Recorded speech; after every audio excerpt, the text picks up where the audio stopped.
Everybody, welcome to another episode of Conversations with Tom. I'm here with author and neuroscientist David Eagleman. David, welcome to the show, man. Awesome to see you, Tom.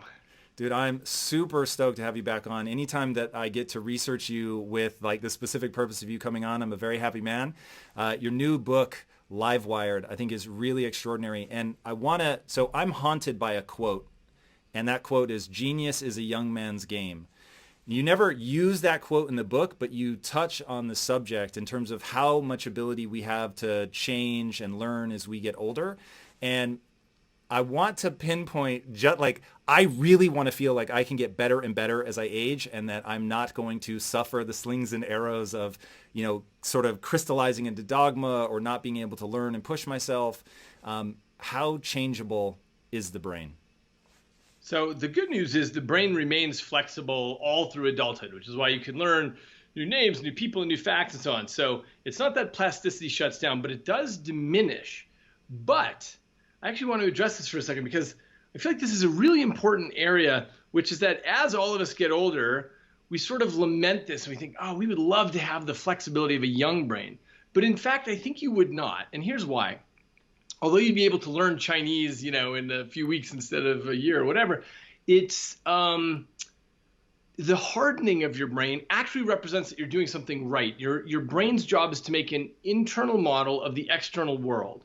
And it's trying to figure out, okay, what is my language? What's my culture? What's the beliefs of my society? How do I interact with people such that they respond to me in the right way? What is my internal model of my spouse's behavior? All these kinds of things. And if you somehow could take a magic pill that returned you to the flexibility of an infant's brain, you would forget all of that. You wouldn't be you. You wouldn't be Tom anymore. You'd be an infant again. You'd have to relearn life again. So Let me push you on that. If I could get the flexibility but not wipe the slate clean, would there be advantages to that? Or this cold war for resources that the brain is sort of engaged in, does that become so problematic that it becomes hard to solidify the self? yeah, so let me just jump to the first thing. I think there's not a way of doing the flexibility without losing yourself. Why is that? Is there a physiological, like the brain structure becomes just too squishy? Like It's what's not that. happening? It's that who you are is the sum total of all of the experiences you've ever had. You mean at the end of the book, I sort of suggest that you are a vessel. Each of us is a vessel of space and time where you were born in a particular town at a particular year. You go around, you vacuum up your experiences. I was born in a different town at a different year. I go around, I vacuum up my little experiences. And that's what makes us us. And if you got rid of that and said, I want to forget all that and start over, there wouldn't be anything about you anymore. Maybe you would learn Chinese and you'd have a different name, you'd be a different person, whatever. You'd have to learn everything over again. It's interesting. So one of the things that, so I think a lot about death. You covered this in an interview that I was listening to about, I forget who you were quoting, but man lives two lives. One sort of when he has no sense of his mortality, and then the second one once he becomes aware of that. And I really think in the last 12 months I've become aware of my mortality. And I don't know if it's just the age. So anybody that's been watching me for a while will see that my rhetoric used to be really hardcore. I'm trying to live forever. And when I stopped to ask from an evolutionary standpoint, why don't we live forever? There are jellyfish that can do it. And it is sort of what you're talking about now, where the jellyfish sort of re-enters. It's not a pupa stage, but something like that, where it sort of like blobs back out and then sort of rebuilds itself. Yeah. And renewal was the answer that I came up with in terms of why we don't live forever. Because, the old adage of science advances funeral by funeral, because you need that sense of renewal and change for a society to work. So a society certainly doesn't care about any one individual. Is that part of when you think about neuroplasticity? Like every time I hear you say you don't want to get to that level of flexibility, you sound crazy to me. And I keep thinking it's because you understand something about the way neuroplasticity works that I don't. So walk us through like the fundamental reality of what neuroplasticity is. And I think one thing that is interesting is that notion that the regions of the brain are actually competing against one another, which I had never heard until reading Live Wired. Yeah. Okay, great. Yeah, well, I mean, one of the things I've tried to do in Livewire is propose completely new frameworks about how to think about all this. So I'm glad. I mean, you wouldn't have heard this before Livewire because I feel like, at least my hope with this is it's a completely new way of looking at the brain. Okay, so there's a lot to unpack in your question. I'll say a few things. Actually, let me just start with the quotation, just in case anyone wants it. It's from Confucius, and he said, "Yeah, man lives two lives. The second one begins when he realizes he has just one." And I agree with you about this whole immortality thing. It may be that there is a evolutionary basis to this, which is Mother Nature does a lot of work to figure out, okay, what do I need to do to make a species successful? And it may be that part of that is figuring out, okay, how long do I make them live in order for the species to be really successful? Obviously, it's not cast that way from Mother Nature's point of view. It's just an evolutionary issue. But some species do better than others if they have the right turnover rate in terms of death. Okay, so you asked what, can I just go back to say what neuroplasticity is? It's that your whole life, your brain is changing. You've got, most of your listeners probably know this, but you've got 86 billion neurons. You've got 0.2 quadrillion connections between these neurons. And your whole life, every moment, these things are changing their strength. They're unplugging, they're replugging. The neurons, the cells in your brain are seeking. They're actually moving around and trying different things out. Each one has about 10,000 connections with its neighbors. The interesting part is your whole life, this is what's happening, which means you are a slightly different person than who you were when you started this podcast 5 minutes ago. And I am too. And so this is what I mean when I'm talking about the flexibility of the brain. Now, the argot of the field, we call this brain plasticity. But the fact is, I think we need a new term because the reason it got that name a century ago is because plastic you can mold into shape and it holds that shape. But what the brain's doing is so much more than simply holding onto a shape. It's constantly reconfiguring itself. And so that's why I introduced the term live wired, which I do to distinguish how we think about everything in Silicon Valley, which is hardware and software, where you make these trim and efficient two layers and they interact with each other. Liveware is constantly actually, it's like a living electric fabric. It's, unplugging and replugging and changing itself and getting things down into the system. Now, back to your question about, as you get older, the thing is, you've been plugging things down into the system your whole life.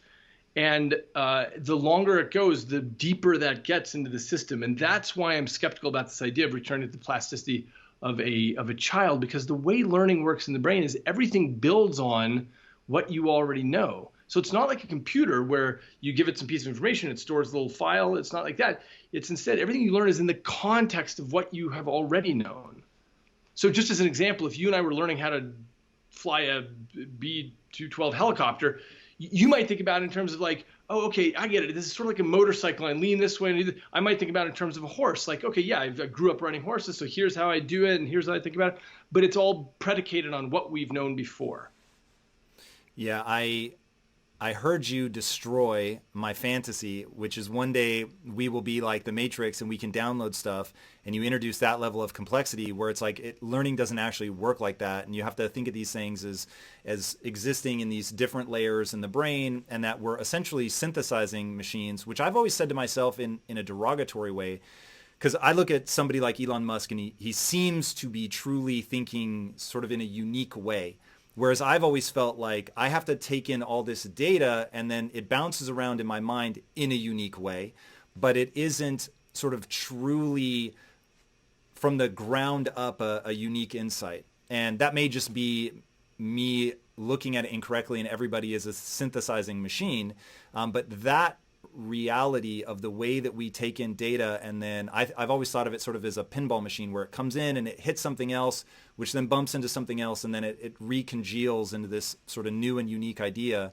But that's interesting, and it becomes somewhat troubling. And you have a quote in the book, I forget the exact words, but basically everyone is born as many men but die as one. And that notion of you have all this infinite possibility. You could have been born anywhere at any time, encounter anything, but ultimately you become one very specific person. And because I'm in sort of the mindset space, I encounter people that have childhood trauma a lot. And the way that childhood trauma shapes them, I find really distressing. And this is my obsession around this notion of I don't want to be a slave to my past. So I acknowledge how important it is, but how much can we begin to push beyond that? Like if we're at, a 10 in terms of malleability when we're young, are we at like a 0.5 when we're 70, or like where are we at? Well, I'll tell you something in this context. This is something I've been thinking about a ton, which is, okay, let me explain why we don't change as much as we grow older. It's because you are getting a good model of the world with which you're successful. And so there's no particular motivation to change further. Now, I happen to know that you and I both love the idea of continuing to change and trying as hard as we can to do that all the time. But it's not the general story. Most people find, let's say, just a career, and they figure out how to do it, and they learn all the vocabulary of their career, and they figure out, great, this is what I'm doing. And unfortunately, with a lot of people, when they retire, their lives really shrink, and then they are not challenging their brain in any way. Here's why that matters. It's because when you challenge your brain, you're building new bridges and roadways all the time. And as people get older, of course, their brain tissue actually starts to degenerate. So you need to build those new bridges to cover broken roadways, or else you're really in trouble. And you may have heard the story about these nuns who, when they died, they gave their brain an autopsy for analysis. And it turned out that some fraction of these nuns who had lived in the convents till the day they died, they had Alzheimer's disease, but nobody knew it when they were alive because they didn't have the cognitive deficits. And so it turns out it's because living in a convent, you've got other people to deal with and chores and responsibilities and other things. And so they were able to build new bridges all the time. So anyway, this is one of the most important things that we can do with our brains. Now, I'm trying to remember what was the connection to the thing we said before. This is about how far you can push yourself. So I'm gonna go now into a direction that means a lot to me. So when you think about your kids, so I know you have kids, are you like, fuck, I'm gonna introduce them to everything that might be meaningful. I'm gonna have them playing piano because the way that the brain will drink in music and reorganize itself is gonna matter. I'm gonna have them doing sports because obviously that's gonna lay certain foundations that they won't be able to lay later. Like, how critical is that developmental period? Like if I'm going to be a good steward, I don't have kids, you don't have to worry about me. I'm not going to, fuck anybody up. But like, how I would really sweat that. Like, I would really worry that I either haven't done enough to sort of lay important foundations, or I've done too much. Like, how do you think about making the most of that plastic period? Yeah, I'll tell you. So my father was a psychiatrist, and he had actually prepped me for this a little while ago. He said, look, the view of modern psychiatry is that the most important thing a parent can do is open doors for their children. That's it. Meaning, you give the kid piano lessons and soccer lessons and this and that and chess and blah blah blah, but you can't. Kids already start having personalities very young, and they love this, but they hate that, and so on. The best you can do is give the kids the opportunity. And the other thing that's so important is just teaching kids creativity. And by that, I simply mean teaching them how to consume lots of data and then remix and do their own versions of it. Because the way that schools often go wrong is by teaching lots of stuff, and then the semester ends and that's it. Like, okay, now you know all the different ways that these painters painted, or all the different ways of electrical engineering that you can do this and that. But the important part is you should add a week to the end of that where you say to the kids, okay, now I want you to bend, break, and blend all these painting styles and come up with your own. Now I want you to come up with an engineering project that you care about, that you've thought of, that incorporates everything we've learned in this semester. So that's, I would say, the main thing I'm trying to do as a parent is make sure that whatever my kids learn, I turn it into something where they're leveraging it, they're using it, so that knowledge becomes not just an endpoint, but a springboard. So do you think of it in terms of, because after reading the book, I walked away thinking this way.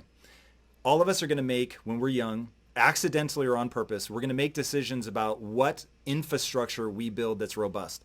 And thinking of a musician is probably the easiest way to explain this. So if I understand it right, a kid that starts practicing music when they're really young, the density of the brain regions that deal with either how their fingers move or reading sheet music or, whatever the different elements are, they are physically more robust in a way that they will not be with the same amount of hours if you pick it up at the age 40.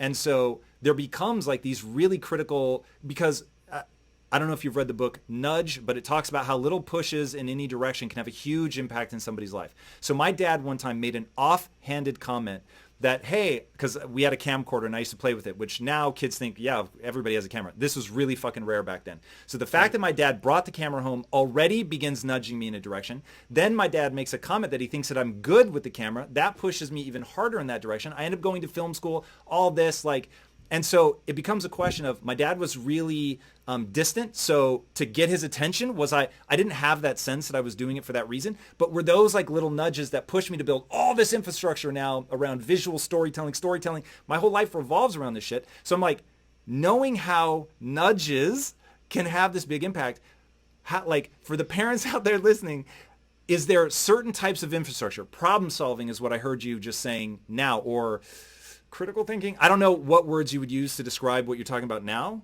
So actually, there's so many points that I want to address in the things you've said already. And actually, if you don't mind, just before I forget the queue of things, let me go back to a few steps here in case it's useful, and let's tie it all together. One is about Elon Musk versus you. Everybody's brain is running the same software, which is you absorb the world and you generate remixes of it, and his brain is no different. And when you look at quotations from Henry Ford, from Thomas Edison, whatever, they're all saying the same thing, which is, Henry Ford said, I invented nothing new. I merely took the advances of all the people before me and I just assembled it into a new package. And that's, of course, what Musk is doing, because they're actually, weirdly, there is no such thing as a thought out of the blue. Everything builds on what you have been exposed to. The second thing is, the quotation you mentioned was Martin Heidegger. Yeah, every man is born as many men and dies as one. The reason where this all comes together for parents, why it's important, is because the number of things that is going to influence a child, whether you bring home a camera or whatever the thing is, it's so infinitely manifold that as a parent, you actually, in the end, can't control it. There's just too much stuff. So the best a parent can do, and what the parent should do, is just try to bring home all that stuff and play with your children and encourage your children to do this stuff, because you can't possibly steer things in a meaningful way. When your father brought home the camera, that was a meaningful, important moment, but he might have brought home 4 other things that you have forgotten since, because it just didn't resonate with who you were as a person. So the weird part is, we are this weird combination of nature and nurture, which is to say, you dropped into the world with a particular set of genetics that gave you particular predispositions. For some reason, you're a real visual guy. You like doing that. And so the camera resonated with you. But the other things your dad brought home, you don't even remember them. So this is the weird thing about who we become is this mixture of nature and nurture. If you had to give a split, what would you say? What I've seen sort of 50-50. Do you think that's accurate? It's a dead question in biology nowadays, because you can't say, which is because of the way they intertwine. What I mean by that is, there's this moment where you drop into the world, you've got a certain set of genes, but from there, there's feedback on your genetic expression from your experiences. And this is this new field of epigenetics, which is to say, depending on the experiences you have, that actually feeds back into your brain all the way down eventually to the level of the nucleus in the neurons, and you change the conformation of the DNA with certain proteins that fit on it and change it such that some genes are getting expressed more, some genes are getting expressed less. So what this means is that the nurture actually affects the nature. And obviously the nature affects the nurture, because if let's say I like swimming, right? But I don't have the wingspan of Michael Phelps, so I'm never going to be Michael Phelps and be able to compete with him. So these things, anyway, all feed back on each other. So that's why you can't even put a split on it. Yeah, that is the notion that we're not blank slates, I think, is really important for people to understand. We're going through a super weird time right now. I am utterly shocked by this, where people are talking about humans like they're sort of infinitely malleable. And while that would actually be kind of cool, and you've already debunked this, I wouldn't be myself if I were infinitely malleable. And so, okay, I do accept that. But thinking of children, at least, as sort of infinitely malleable, and that, you could become anything, is really exciting. But it's so divorced from reality that it breaks people's ability to predict how human beings are going to react, and how to even, structure a society in a way that's functional. How do you think about that intertwining? Are there things that, for instance, the sexes, like, are there things that are somewhat sort of categorizable if you know just even that amount of the person, or is it like, nope, even that you can't begin to segregate people? The interesting part is that essentially anything you measure exists on a distribution. So let's take something like, skill at chess or swimming or math or whatever. Anything you think of, there's this big distribution in society. And when it comes to something like comparing the sexes, there's a distribution with whatever you're measuring, and those tend to be not centered exactly the same place, and yet overlapping a lot. And that's why it's challenging ever to say, oh, well, that's a male, that's a female, so they're going to be because you're only the best you can talk about is on average. So we're in this weird, funny position there where, one can try to ignore it and say, well, I think it makes no difference that she's a female, he's a male, but it makes some difference on average, but maybe not for that individual is the key. And as far as this thing, but what you just mentioned a moment ago is this thing I've been thinking about with all the where we are in 2020. I can just tell you personally, I give my charity money to organizations that deal with kids, babies, infants.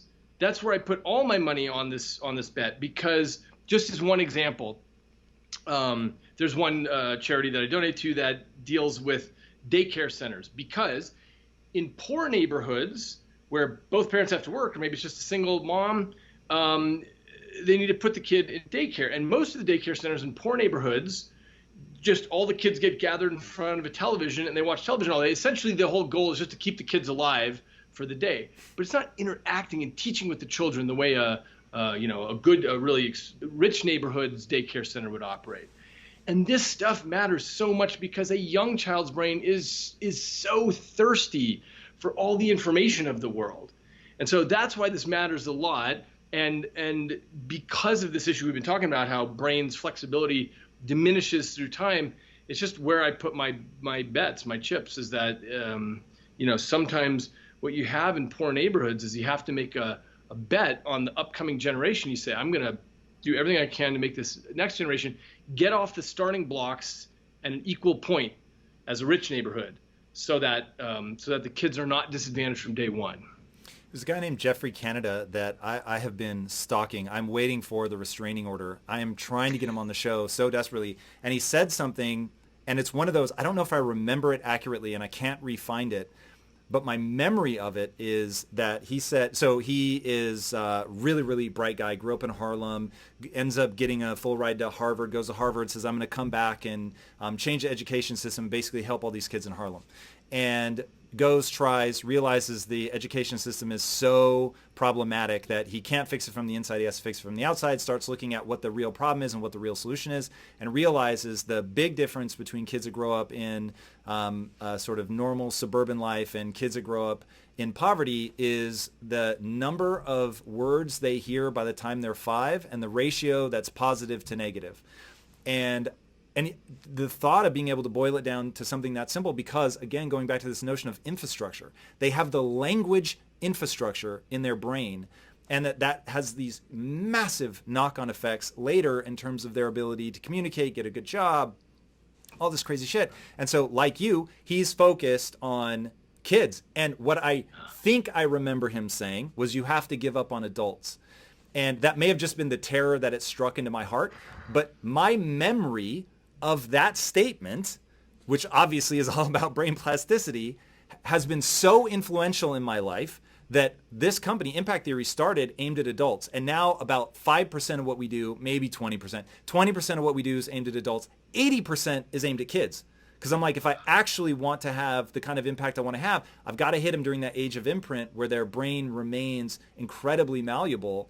And so, yeah, man, that, like, Talk to me about what happened in, I think it was the Ukraine, when there was so much death after the war that basically there was the orphans had trouble. Yeah, you know what? That was actually in Romania. It was after the death of Ceausescu. There were tens of thousands of kids who had been orphaned because their parents had been killed. So the Romanians set up these orphanages, these state-run orphanages, where there were too many kids and too few staff. And so the staff said, look, don't pick up the kid, don't talk to the kid, because the kid will get clingy if you do that. So what they did is they just ran their business, keeping the kids alive, but not giving them what a child needs. And these kids grew up with massive cognitive deficits. This is one of nature's tragic natural experiments where you get to look at it and say, okay, now we realize that what children, here's the whole thing. And this is, as you know, the theme of Livewire is that human brains drop into the world half-baked. This is the great trick that Mother Nature discovered with our species. You drop them in not ready, but there's a certain expectation, a certain gamble nature is taking, which is that you'll get the right sorts of inputs. And it's a gamble because if you don't get those inputs, then the brain does not come out optimally at all. Talk to me about the inputs that will break you if you don't get. Well, one of them is, actually that's an interesting question because we don't know how to phrase it, except as a general thing about love and language and, attention and physical touch. Will language break you though? Because like if somebody's deaf, they can still develop and have normal relations when they're older, I think. Exactly right, but they are speaking language. They have language. They have sign language that they're speaking with people. And so if they didn't have that, would they be developmentally retarded? That's an interesting question. Let me think if I can think of an example. I don't know. I'll have to look that up. The reason is because all of the examples of deafness I know, and I know at this point hundreds or thousands of deaf people, they've all grown up in a society that's modern enough that from whatever, the age of 6 months or a year or whatever, their parents said, wow, we need to get help here and learn sign language or put you into a school or get a tutor who can teach you sign language. So I actually don't know of people who have grown up where they're completely ignored in that way and not getting any language. Of course, there's a certain language of people paying attention to you and touching you and saying like, would you like the milk? Where even if you can't hear, you might still be getting a sense of languageness. But there are these tragic natural experiments where a child is so abused, so neglected that, let's say a perfectly hearing child, doesn't get any language because the parent locks them in a room and just gives them food or something, but gives them none of the language or attention. And kids like that grow up with really horrid deficits. Like they never learn language. They never learn the structure of language grammatically. For example, I tell the story of one girl in the book who was found at the age of 7, having been abused like this. And what happened after her parents were arrested and so on, all these psychologists came in, all these people who gave her lots of love and attention and tried to teach her, but she never could learn language. It was too late. That window had closed for her. She just never got the rules of grammar. So she says she can say no and stop it and one other thing, but she can't speak language. And there's nothing wrong with her in terms of genetically, in terms of why she couldn't do that. Yeah. One of the most interesting studies I've ever come across, and I know you've talked about this, is Harlows monkeys, and how if you give the monkey the option between basically sort of affection, physical affection, comfort from just a carpet mother and then a wire mother, but it actually has food, that it will go eat really fast and then run back and cuddle the carpet mother. It is so weird to me. Like when I hear people say, man, humans are just love, like it makes my skin crawl. But then when I think about the fact that if you don't touch and love on a human, it actually dies, that is so weird. Do you have a sense, like, is that tied to the like, think of the visual cortex, right? Visual cortex is expecting information. I'm sure you can explain your theory on dreaming, which I think is fucking fascinating. Like, is there something where we have like a love center that, like, if it isn't getting that love, what the hell happens? Like, I don't understand how we break fundamentally as a human. Yeah. I would say it's this issue. So we don't know. And happily, the reason we don't know is because there simply are not enough examples of this. So Harlow's monkeys, he did this, I guess it's about 50 years ago, where he would do things like, give the monkey that choice. He also did these experiments where he would isolate a monkey and have the monkey raised in isolation with a one-way mirror that he could look through. But those kinds of experiments were shut down because, he was doing it, let's say, for the right reasons, trying to understand depression and so on.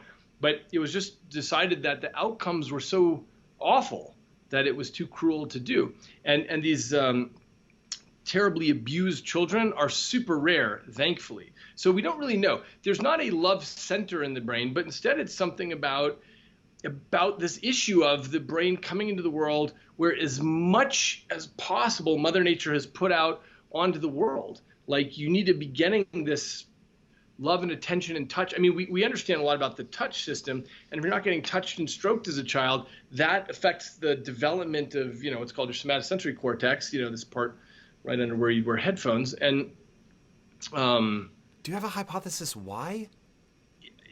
Again, it's this thing about coming in half programmed, and the rest of it is waiting for the world to program you.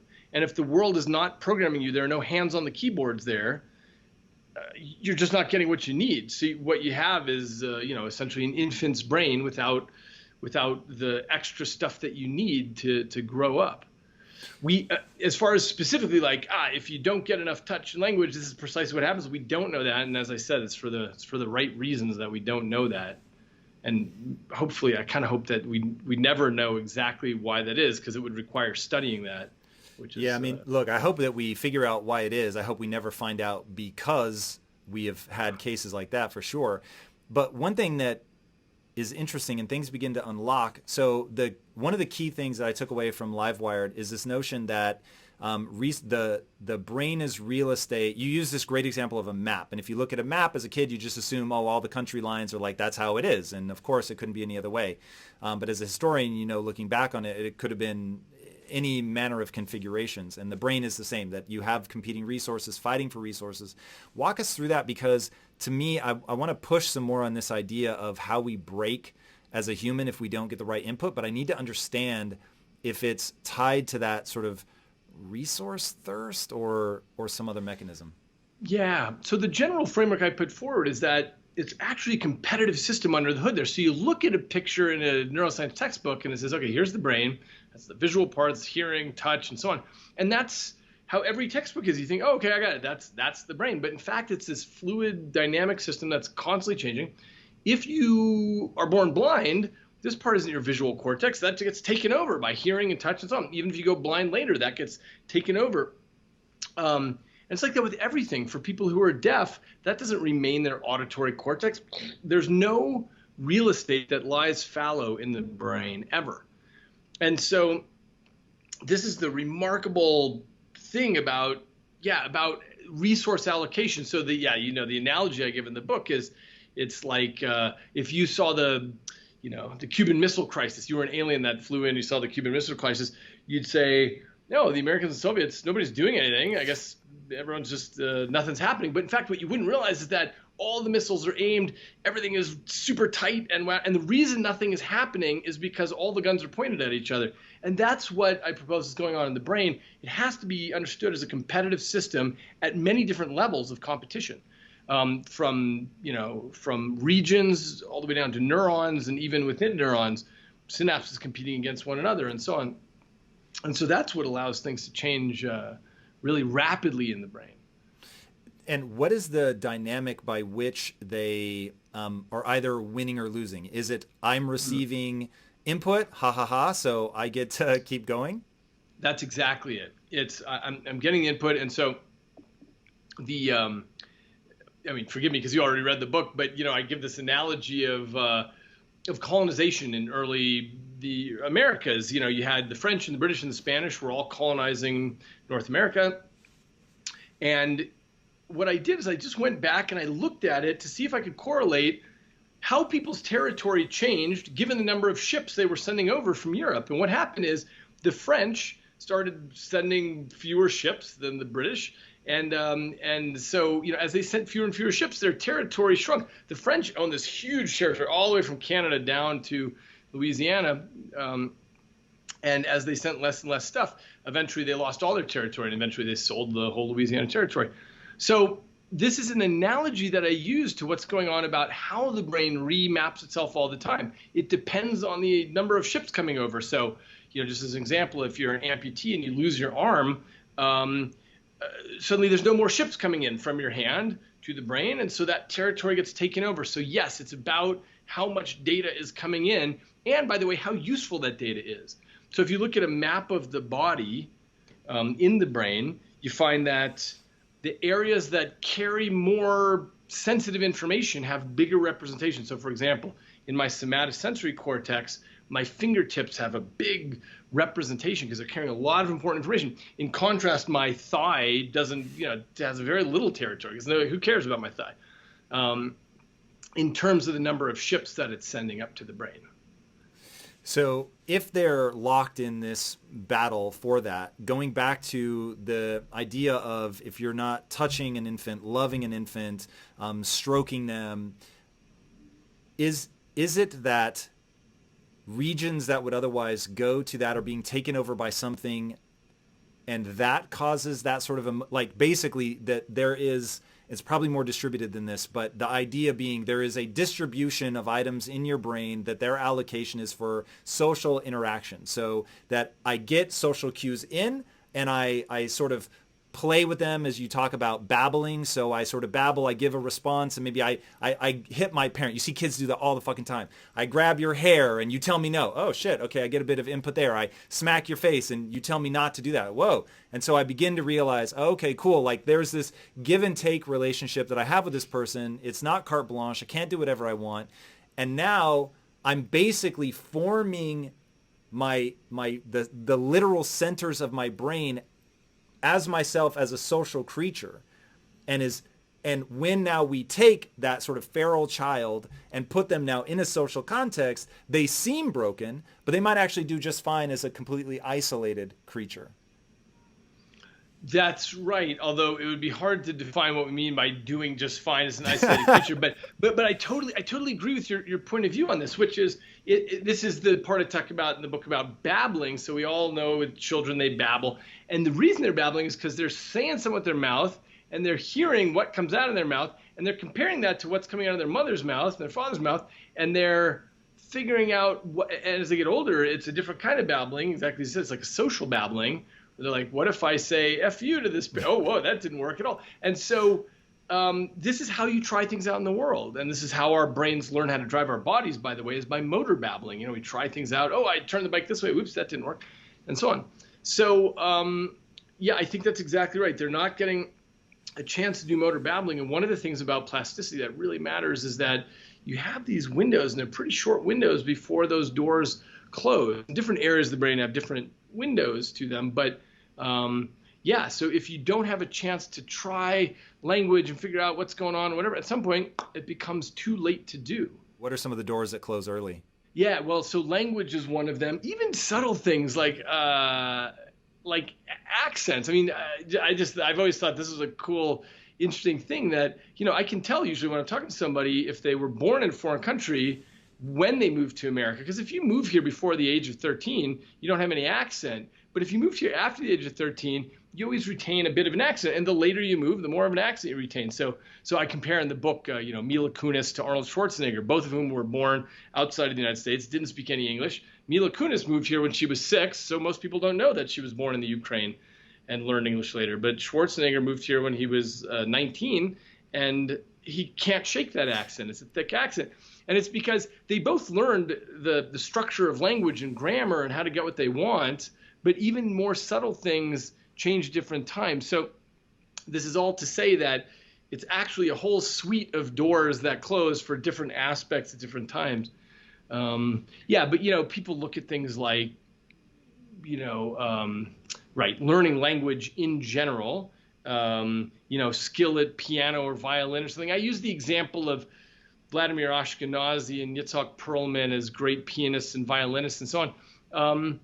I made the assertion in the book that they would never be able to be what they are if they picked up their instruments as a teenager. And I just saw that someone made a comment online where they said, oh, Dr. Eagleman's wrong. What a jerk, because people can pick up musical instruments as teenagers and become just as good as them.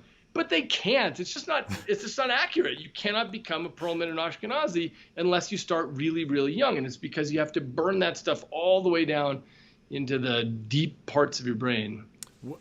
So let's maybe say it a different way and see if I'm right. It is both that they need to burn it into a deeper part of the brain. It'll be interesting to hear you walk through sort of how things start in the hippocampus and then get pushed deeper and deeper. And that the notion of sort of depth is real. And but then the other side of this is not just the putting it deeper and deeper. It's that the very ability to put deeper and deeper is no longer. And that's sort of the fundamental thing that your book, I hate about the truth of your book, which is that there are these doors and that they do close. And so even if, like, let's say that Perlman were to play for 30 years, but he plays from the time that he's 2 till he's 32. And now I pick up the violin at 20 and I play until I'm 60. Now I've clocked more years, but because I'm sort of outside of that window, it doesn't matter, right? So even that sort of deeper and deeper, it's not just hours clocked, it's the time in which I clock them.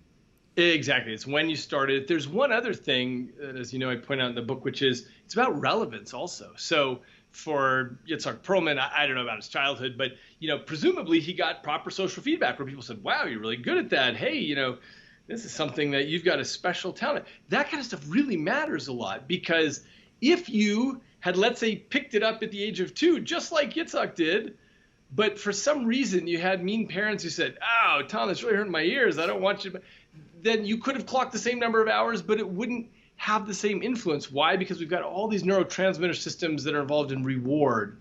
And that, of course, includes social reward, what you're getting out of it. And will that increase the rate or veracity with which I learn something? Yes. It increases the ability to even have the right cocktail of neurotransmitters present for the plasticity to take place. So you actually need, let's say I said to you, "Hey, Tom, I really want to teach you 7 important dates in Mongolian history." And I told you, if you don't care about Mongolian history, it's just so hard for you to remember it. It's right. But if I'm telling you something that really matters to you in your life and it's relevant, bang, you'll remember that. You'll have so it has to do with relevance to you. And part of, this is an interesting, complicated area, but part of relevance to you has to do with also what you think you can get out of it. Like if I tell you some interesting fact and you think, "Wow, that's cool. I can tell that to someone else at a cocktail party and they'll be really impressed by that fact," or whatever. People are always trying to surprise and impress each other. And there's all kinds of interesting reasons why you might find something relevant, but that needs to be there for plasticity to take place. Which is more powerful, positive or negative reinforcement? Oh, it's an interesting question. I don't know. Both are used for so many things. And even when raising a child, you have to use both. It's an interesting question because people often ask this, or, propose this thing of like, "Hey, I'm going to raise my child. I'm only going to say sweet things to my child and never say no." And I don't really think that works. I don't think you can do that. So the child slaps you in the face and you say, "You did a great job slapping," and blah, blah, blah. But it's hard to get someone to, so I think both are needed to fence behavior in appropriately. Has anything been studied on that? Like, because for instance, I was a very rambunctious child. Like I certainly had, I was diagnosed with hyperactivity disorder, maybe some ADHD thrown in for good measure, but because I could sleep through the night, my mom refused to medicate me, and I'm very glad for that. But my mom was also a hardcore motherfucker. She did not play, and she was able to keep me in line. And there were many times where I really pushed the boundaries, man. And because my mom kept me in line, I think that's part of the reason I developed discipline. Like there were just things you could do in my house you could not do, and there was work that was expected of you, and that was just that. And she wasn't going to back down. Did not matter how much I fought, pushed. She just wasn't going to break. And I'm curious if anybody's looked, because it just, like for me, I said, look, if I had kids, 100%, I would not beat my children, but I'd give them a spanking if that's what they need, because my mom did it and it works so well for me. If they don't need it, I won't do it. People freak out. So it's a good thing that I'm not having kids, so nobody has to worry about that. But like, has anybody looked at that? Yeah, look, this is one of those things. Everybody seems to have an opinion about that, but it's very difficult to compare if you take a child who's raised in a family where there's no spanking and a child with spanking, it's just really hard to do any kind of good controlled experiment on that, because there are probably 100 other differences in the family as well. So by the way, when I had children, I thought, okay, I'll spank them appropriate, just when the situation really calls for it. My wife said, no way, you are not ever injecting that kind of fear into a child about they're going to get physically hit and so on. So we've just never done it, and that's cool. I'm happy to go along with that. But I will never know the answer of whether they would have been better off with a little bit of physical, hitting or not. There's a whole class of questions that we can ask where there's no good way to study it. And I mentioned this in the book because I haven't heard anybody else saying this, but I think it's really important. One of the questions that people ask is, what is the effect of children growing up with the internet now? This is a question that always comes up to me when I give talks. And everybody's got an opinion on this, but it is a very difficult question to answer. Why? Because there's no way to do a good control group on that. You can't say, okay, I'm going to take these 18-year-olds who've grown up wired, and I'm going to compare them to these other 18-year-olds who did not have the internet. Because the only 18-year-olds who don't have the internet are either Amish kids or kids who are totally impoverished in rural China or the favelas of South America or whatever. But there are 100 other differences there, and you can't compare them to the previous generation because there are 100 other differences with the previous generation. And so it's very difficult to say, oh, I know for sure the effect of the internet is blah, blah, blah, blah, blah, because it's just hard to do that scientifically.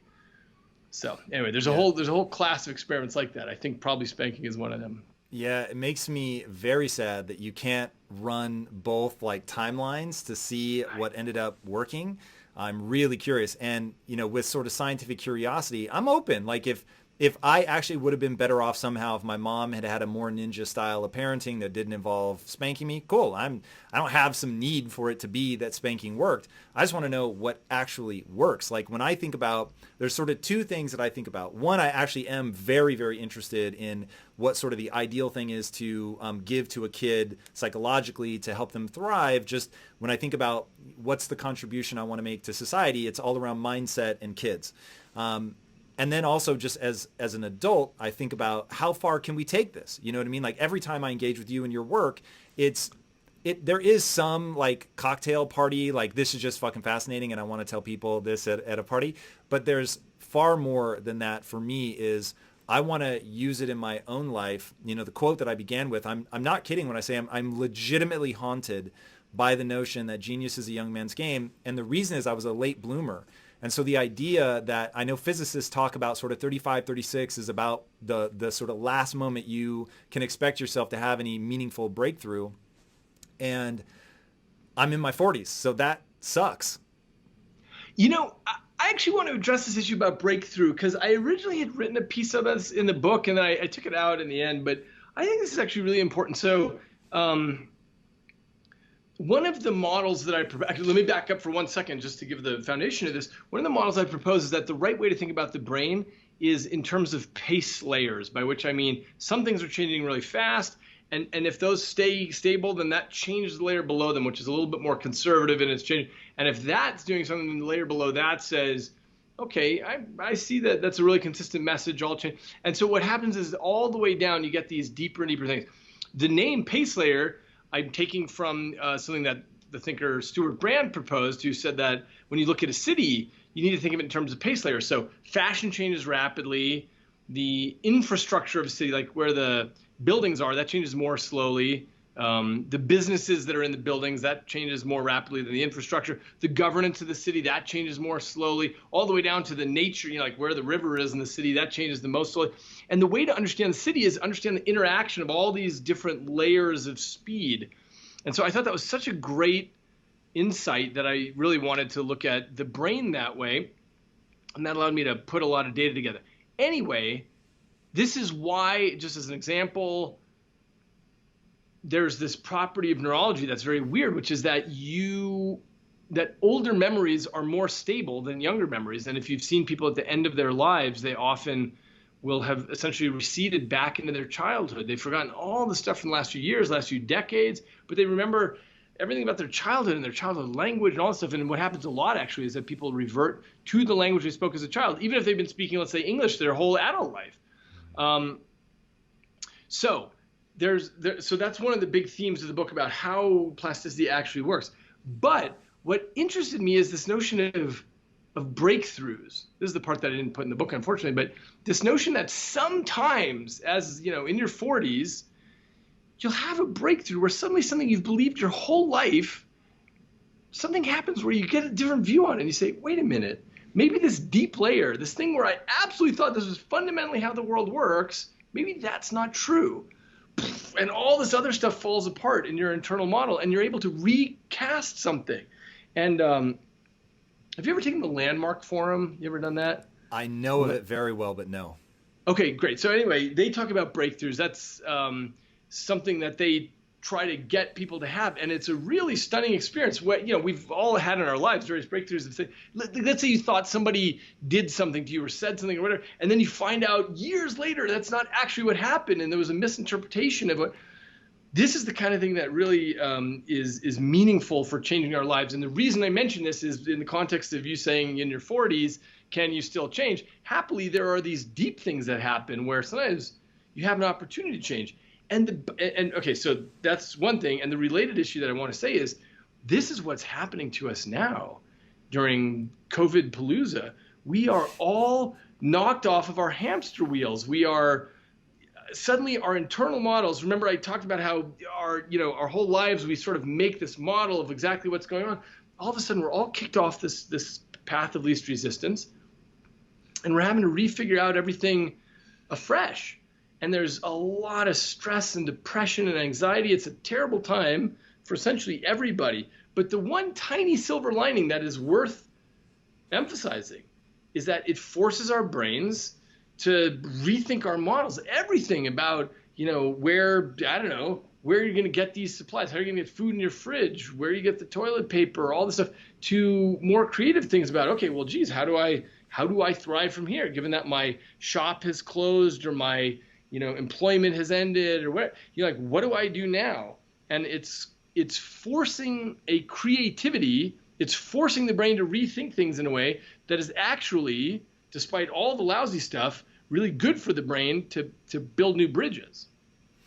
I can hear people in the comments screaming about not being heard, not being understood. You don't know what they're going through. What do you say to that?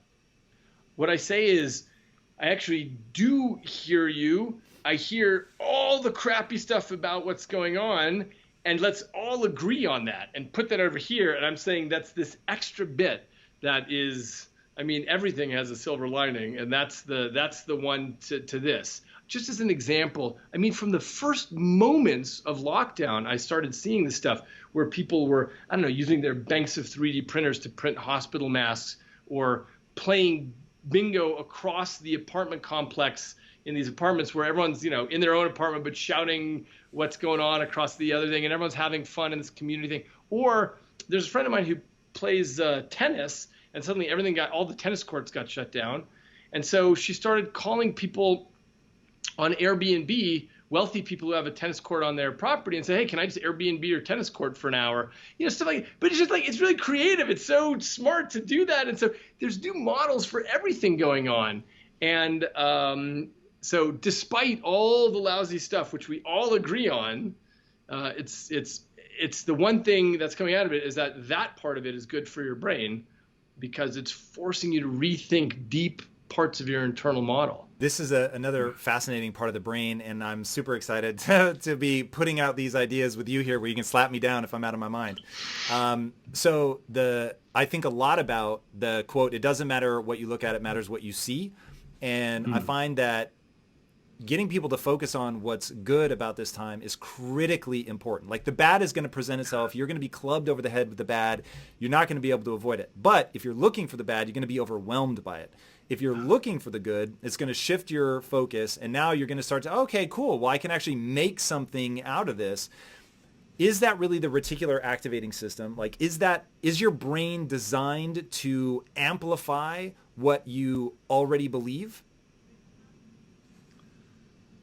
It is absolutely the case that we see what your internal model is already built to detect. It's more than the reticular activating system. It's the whole principle of how the system operates. And that's why you can gain expertise in something. So if I am Yitzhak Perlman, I hear somebody playing the violin and I hear the notes a little flat and they're doing, but like I, not being Yitzhak Perlman, would not hear any of that stuff because I'm not even sensitive to those kinds of details. So yes, we are always seeing what we've already built up our expertise in to see. And I agree with you. I mean, part of, I mentioned earlier, we're this massively social species where a lot of the wiring of our brain comes about from other brains.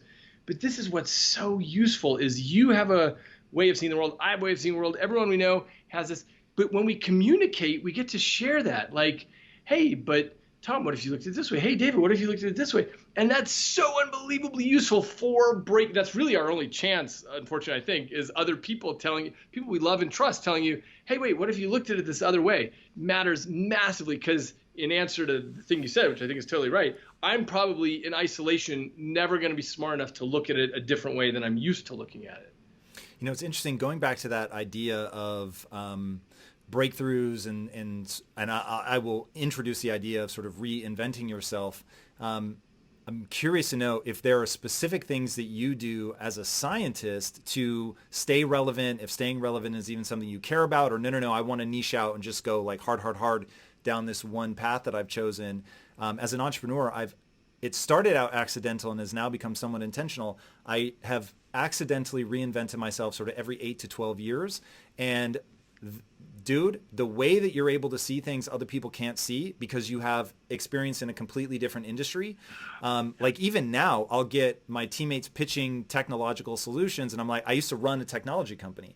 So I know and understand things about the pain of creating technological solutions that you're very much discounting or just straight blind to, or coming into the comic book industry now, having worked in nutrition and doing distribution to retail outlets at a global scale, you see sort of how ridiculously broken the comic book distribution industry is. Do you do things like that to try to like stay fresh? Yeah. I mean, this is one of the joys of science is that you can get involved in very different areas of things. So as I do things from neuro law all the way to things like sensory substitution, how to feed new data streams into the brain and create new senses. These are very different. I study issues about synesthesia. I study things about time perception. And each of these, I hope, brings things to one another. And then, as you know, I spun off a company from my lab 5 years ago. The good news also on a personal level, by the way, is that I didn't know anything about running a company. And so my learning curve was so steep, all the vocabulary, all the way I had to run a board meeting, all this stuff. And that's such a pleasure to always be on the steepest part of the learning curve, because if one is not reinventing oneself in these ways, then you become really good at being, an insurance salesman or a pool repair guy or whatever the thing is. And you never get that kind of challenge. So I could not agree with you more that there's always things that can be ported over from various things. Yeah, I think people looking for ways to do that, like going way out of their way to do that. And that goes back to what you're saying about the nuns and like staying fresh and pushing yourself and having constant challenges. And staying social was one of the things that I took away from the nun thing. Let's talk about Neosensory, your company. This shit is so interesting to me. 100%. The second the buzz can read like infrared, I'm about it. What are new senses? How do we actually pull that shit off? Great. We can already read infrared. So is it on the market though? That is. It's on the market. It's on the market. I could buy it today? Yeah. Get out. I knew I could do the sound. I didn't know that infrared was available. Yeah, exactly. What you do is I should clarify. What we have is the Buzz, which is the wristband with vibratory motors on it. And then we have a series of blog posts on if you want to do infrared, you buy these parts, you solder this, you do it this, here's the API, and it's done. So all the instructions are there to do the infrared thing. But you just said I have to solder something myself? Yes, it'll be good for your brain to do, Tom. That's true. Good. You got me. So the company is, this thing I spun off from my lab because I got really interested in this idea about how the brain takes in information, given that it's totally dark and silent inside the brain. All you have is these spikes. So the question is, can you feed information into the brain via unusual pathways? So we made this wristband with vibratory motors on it. and we can capture any kind of information and feed it onto the skin, which climbs up the arm and up the spinal cord into the brain. And the brain can figure out how to make the right sorts of correlations to come to have a direct perceptual experience of it. So yeah, as you said, the main thing we're doing is for people with hearing loss. We capture sound and turn that into patterns of vibration, and they come to hear the auditory world. And not only can they come to hear it, but they have a direct perceptual experience of it, the way that you would think of hearing through your ears, which of course seems totally natural to you, but of course you had to learn how to use your ears. It's just spikes that are getting sent to the brain from that very complicated machinery. We can transfer that to this other part of the body, and then the brain can figure out how to hear with that. Could a person wearing that understand their own name? Oh, yeah. So I could say Tom or David, and they can actually tell the difference? Oh, yeah. Yeah, well, because your name is something you overtrain on. What's more difficult with the wristband is to understand, let's say, an audio book with lots of detail. But your name is an easy one. The reason it's hard to do the audio book is because you've only got the skin of the wrist with the wristband. Originally, we built a vest that was covered in vibratory motors. And with that, actually, you could do lots of good stuff. Really, really understand the details of language further. But it turns out that's totally impractical in terms of product market fit, but everyone's willing to do the wristband, so slightly lower resolution. But what people get out of it is a total environmental awareness, as in, oh, there's a dog barking, my baby's crying, somebody's calling my name, there's a knock on the door, there's a doorbell. All the stuff around you that we take for granted in the world really helps if you can pick up on that. But what we've been doing is just recently, now that we've been on the market for about 6 months, is having our customers take questionnaires about their private internal subjective experience. In other words, is it actually like hearing, or is it, when a dog barks, do you feel like, oh, there's a buzzing on my wrist, that must be a dog, where's the dog? Or is it instead like, oh, there's a dog barking somewhere, and it's the latter. After some number of months, it just becomes the latter, like, oh yeah, I hear a dog barking somewhere, even though it's coming into your brain through a different pathway. Dude, that is so crazy. And so exciting. And I've heard you contrast this with Neuralink, which is my other sort of fetish.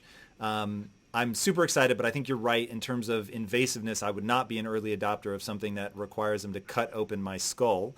But the idea of the vibratory stuff becoming a sense, there's an immediate sort of recognition of what that would be like, partly from video games, in that in the controllers, I don't think so much about the controller vibrating in my hand as much as I think I'm being shot, because I always play first-person shooter games. And so it's like, okay, shit, I'm being shot. Where am I being shot from? Because you're picking up all these cues from the controller. So I definitely get that. What are the senses that you guys are working on? So we have sound, we have infrared. What else? Yeah. We've got about 20 experiments going. So one thing I presented at TED a while ago is this thing with drones, where you can feel the pitch, yaw, roll, orientation, and heading of the drone on your skin. So you're becoming one with the drone. It's like you're stretching your skin up to there. So you can learn how to fly in the fog or the dark, because it's an extension of you. We've done things with, just getting Twitter data or stock market data, where you feel like, oh yeah, oil's crashing, or whatever the stocks you're following, that kind of thing. We're doing things with, for example, continuous glucose monitoring for people with diabetes.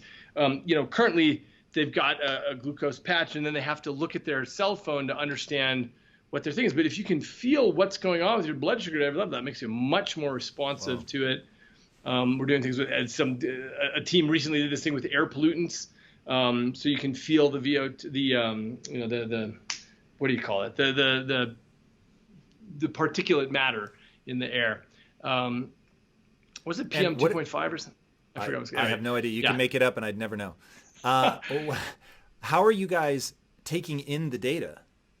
So what we're doing is we built the Buzz, which, as I said, has a microphone for people with hearing loss. But we also have an open API, and we have SDKs for all these platforms. So you can feed in any data stream you want via Bluetooth, for example. And so we are just finishing a developer contest where 70 teams applied from all around the world, and people are feeding in different data streams to it because we set it up so it's super easy to do. Did you offer a cash prize? Yeah, we have a cash prize, exactly. And yeah, and by the way, it's not that much. It's $1,000, which isn't really that much, but the level of enthusiasm we got about people who are already waiting and willing to do this is so extraordinary.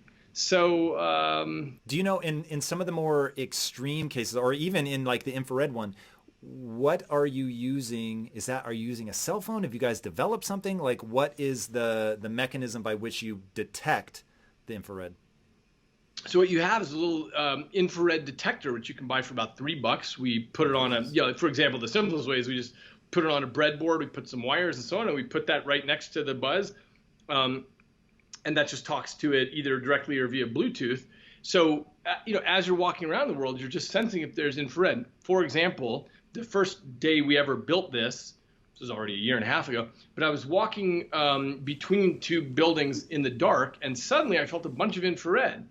And so I thought, what is that? So I started following my wrist, and it took me to a building with an infrared camera with infrared LEDs. So it's a night vision camera, totally invisible to you under normal circumstances, but it was completely obvious to me that it was there, that I was getting radiated with infrared light. And, you can see, for example, you can set up different wavelengths of infrared, because there are many different lengths. But if we have it measuring temperature, I can walk through a parking lot and tell which cars have just recently parked versus which cars have been there for a while, because the engine block is hot if they've just recently gotten there. I went to the library with it. I could actually tell on the display shelf which books had been recently picked up, because there's an infrared signature. Out. Yeah. Yeah, I could tell which seat was recently sat in. There were 2 chairs there. This one has a hot signature. This one does not. Yeah, it's weird how much information is there in the infrared range, but it's completely invisible to us. It's not to all animals. Lots of snakes see an infrared range and so on, but our eyes just aren't engineered for that, and so it's totally invisible. And we may have talked about this before, Tom, but I am so interested in the whole spectrum. It's going to take me a lifetime to explore the spectrum, but I feel like the spectrum of potential inputs. No, of electromagnetic radiation. So the part that we call visible light is this very tiny little piece of it. But everything, radio waves, gamma waves, microwaves, all this stuff is the same stuff. It's electromagnetic radiation. It's just that we can't see it. It's invisible to us. But it's easy to set up detectors to be able to see this stuff. And so I feel like there are probably several Nobel Prizes hidden in the different parts of the spectrum. And I'm going to spend my lifetime exploring different stuff. But now what's cool is we've got this developer community that's building that's exploring this. One of the things, I can't remember if we ever talked about this before, but just an example of the kind of things that can be discovered is I have a friend who runs a satellite company, and they view things in the microwave range, just a different wavelength of light. And what they found quite accidentally is that you can tell if water is drinkable or polluted just based on how it looks in the microwave range. Yeah. What? Super simple thing, but no one ever knew that before. But all you have to do is start looking, and you start finding stuff like that. And so this is the kind of thing I'm so excited about. And by the way, some people ask me a question. I just want to address this. Some people say, well, if you're going to take in all this information, why don't you just feed it into an artificial neural network? Because they're so smart and they can do pattern recognition. Why don't you do that? The reason is that has no notion of what is meaningful to a human. So I am a human. I'm walking around seeing the small part of the spectrum that is useful to humans. And I'm now feeling another part of the spectrum. And it's the correlations that I can discover there that matter to us. Just as an example, like with the stock market, someone says, well, why don't you just have an artificial neural network look for these patterns? The reason is I, as a human, can walk down the street and I see, wow, I just noticed everyone's wearing these new shoes, but also everyone's kind of depressed about this COVID thing. And also, I know that this company is laying off 10,000 of their employees. And, I have all this knowledge as a human. And by the way, I'm detecting something about the stock market. It's that combination that matters. It's not just looking for patterns. It's looking for patterns with what matters to humans. It's interesting. I read what you're saying, I guess maybe with different words, which is it might be actually useful to put everything through that the neural network and have that spit out the things that it's going to spit out. But this to me is more exciting and more interesting in that I get to determine what matters to me. I get to decide sort of what bands, I'm playing with, what parts of the spectrum. That is so interesting. The one that really got me, and I thought, ooh, this is fucking interesting, is vision on my back. Like being able to, like, how much you can actually begin to sense, oh, it's somebody, they're moving. They're actually moving towards me. They're moving towards me quite quickly. They're on my left. They're on my right. They're big. They're small. Like, that's crazy. And that gets so exciting. And the thought that this stuff is actually here now. So I wrote a comic book, which I'm actually wearing the shirt because I figured this would come up, about people that augment themselves with technology. Awesome. So it's set 30 years in the future. And it's because the idea behind the story is that the world will bifurcate into two types of people, which is something I stole completely from, I think it's Fahrenheit 451, where he's saying, if you say that you can't read anymore, the world will split. And you've got the people that get behind that notion. Then you've got people who live out in the wilderness because they're just not prepared to give up on reading. And I thought, that's really fucking interesting. And this idea of bifurcation, where you hit these moments where the world just splits. And I think technology is going to be one of them. Certainly when you get into Neuralink, you're going to have people that are just, there's a sense of purity, and they don't want you fucking with the human body, and it's divine, and, you know, just don't mess with it. And then you're going to have people like me that as soon as it's safe, like, I'm going hard for that technology. So augmenting myself such that I can read, take one that you talked about, which is magnetic north. Like, even just being able to read magnetic north, like, that's cool. That is so cool. And this was actually, I can't remember, maybe 20 years or something this has been going on. And when I say going on, I mean, it's a very tiny little thing, but there's this company called Feel Space, and they make this belt that just vibrates in the direction of magnetic north. So as I turn, I'm always feeling it on my body. And yeah, that, you know, people, there's actually two interesting things that come out of that. One is that people develop a new qualia. In other words, a subjective sense. It's not just, oh, I know where north is, but instead it's the way that things fit together. If I'm walking around like, oh yeah, that part of the building and that over there, people just have a better sense of that. But the other thing that struck me as interesting, and I mentioned this in the book, is that the experimenters running the study would ask the subjects who'd been wearing the belt for a couple months, you know, what's it like, and blah, blah, blah. And there were a lot of things that the subjects felt they just couldn't communicate. But the subjects could communicate this to each other quite well because it was a shared experience. And that's what language is all about, is shared experiences. And so when they, you know, this is like the, you know, seeing a new color or whatever, when they were able to, you know, let's say you and I got something where we were able to see a new color, we could talk about it with each other, but with nobody else.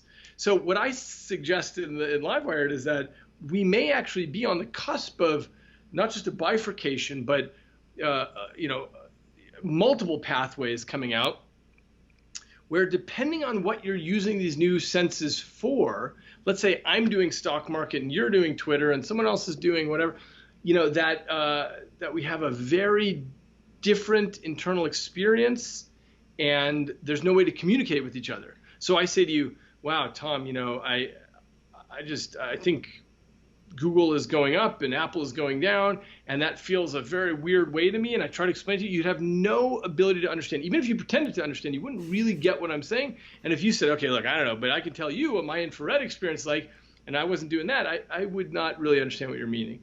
Just like if you try to explain vision to a person who's born blind, there's no way they can ever understand you. Or try to explain purpleness to a person who's born colorblind, there's no way for them to actually get what you're talking about.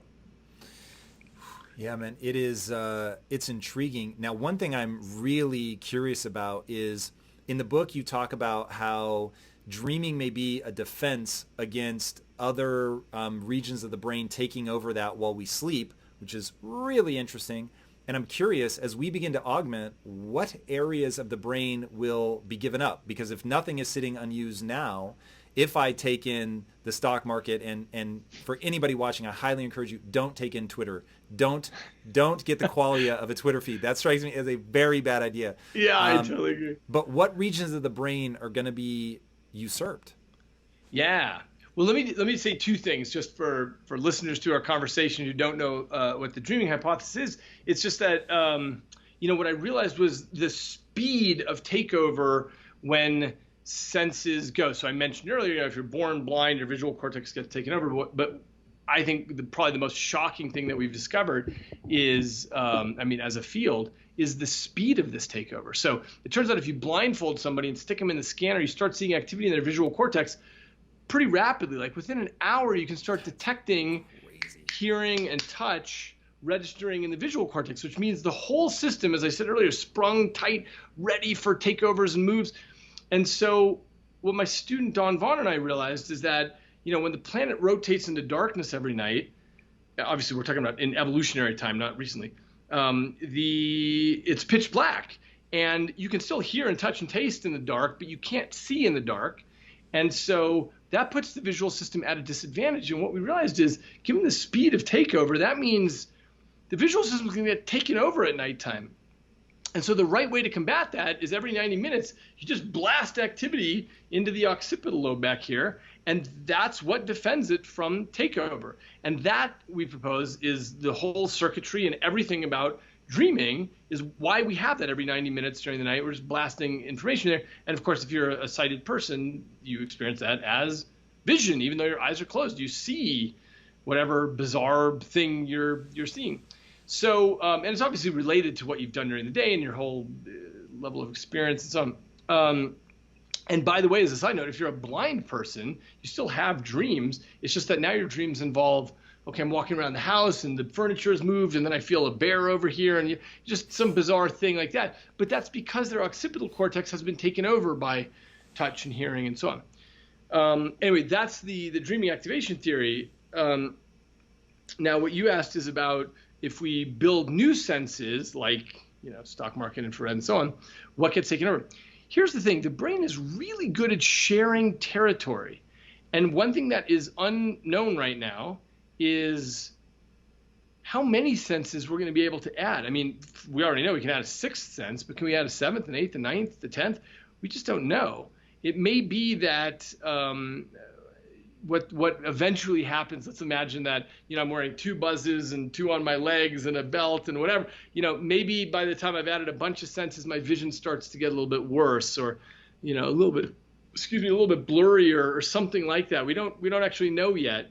But in general, the brain is really good at sharing stuff. I teach medical students and they always say things like, oh gosh, if I learn one more fact, something else is going to fall out. But happily, the brain does not work that way. Instead, everything is built on what you already know. And so we might be able to add lots of senses without any noticeable degradation.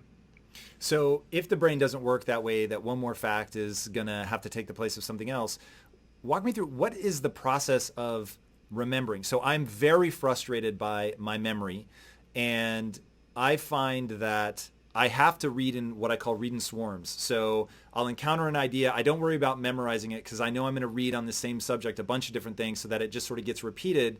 And that's sort of the only way for me to solidify this stuff. What is the mechanism of memory?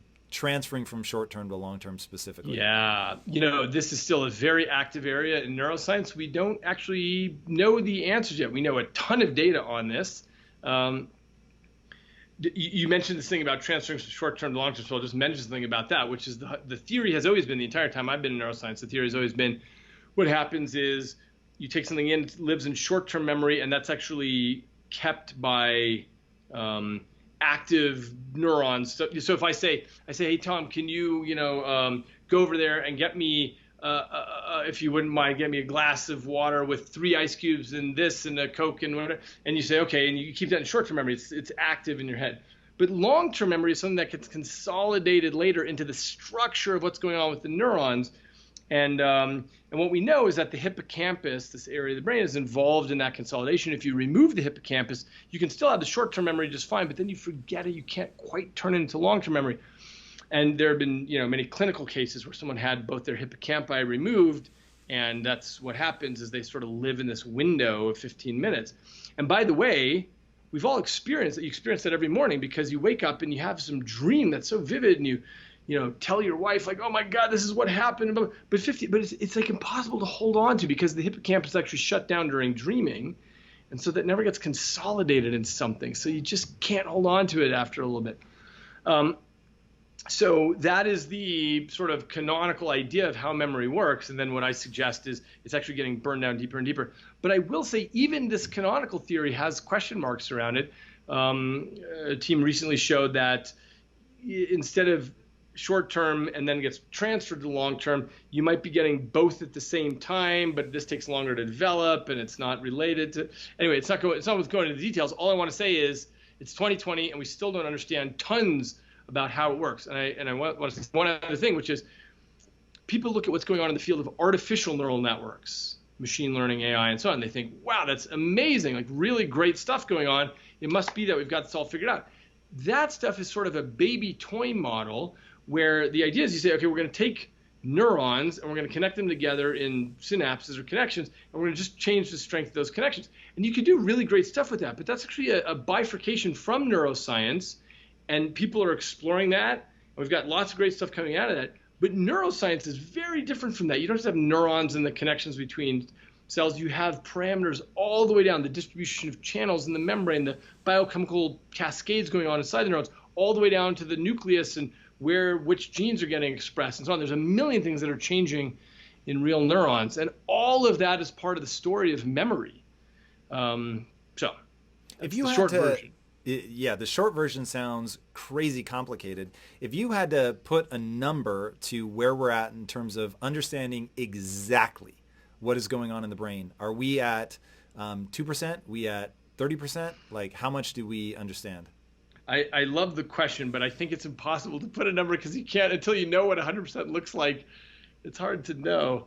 I mean, what's clear is we are at the foot of the mountain. Absolutely. We know so little. You know, I can't remember if I mentioned this to you before, but in 2006, I wrote the cover article in Discover magazine called 10 Unsolved Questions of the Brain.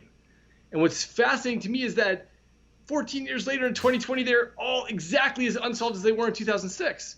And so, you know, these are very basic things like why do brains sleep and dream? Although hopefully we might have made a little progress on that. But, you know, what is intelligence? I mean, we can clearly measure it. The IQ test measures something going on, and it's correlated with all kinds of things in life. But we don't know what intelligence is. Is it the ability to squelch distractors or generate new possibilities or, you know, 50 other hypotheses?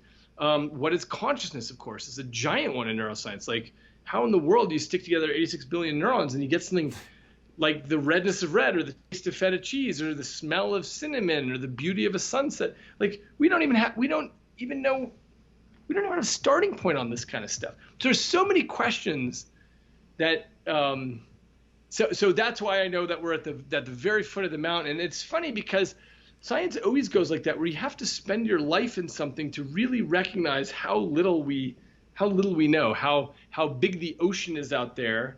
Because you know, when people, I don't know, when they're freshmen or something and they start with a neuroscience textbook and they say, wow, look, it's an 800-page textbook full of stuff. We clearly know a lot about the brain. And of course, things are written to sort of act as though we know a lot about the brain. But precisely because it's locked in this armored bunker plating of the skull, it's been very hard to get at. And we've been building technologies to see inside there better and better, but our best technologies, our brain imaging, is still very crude.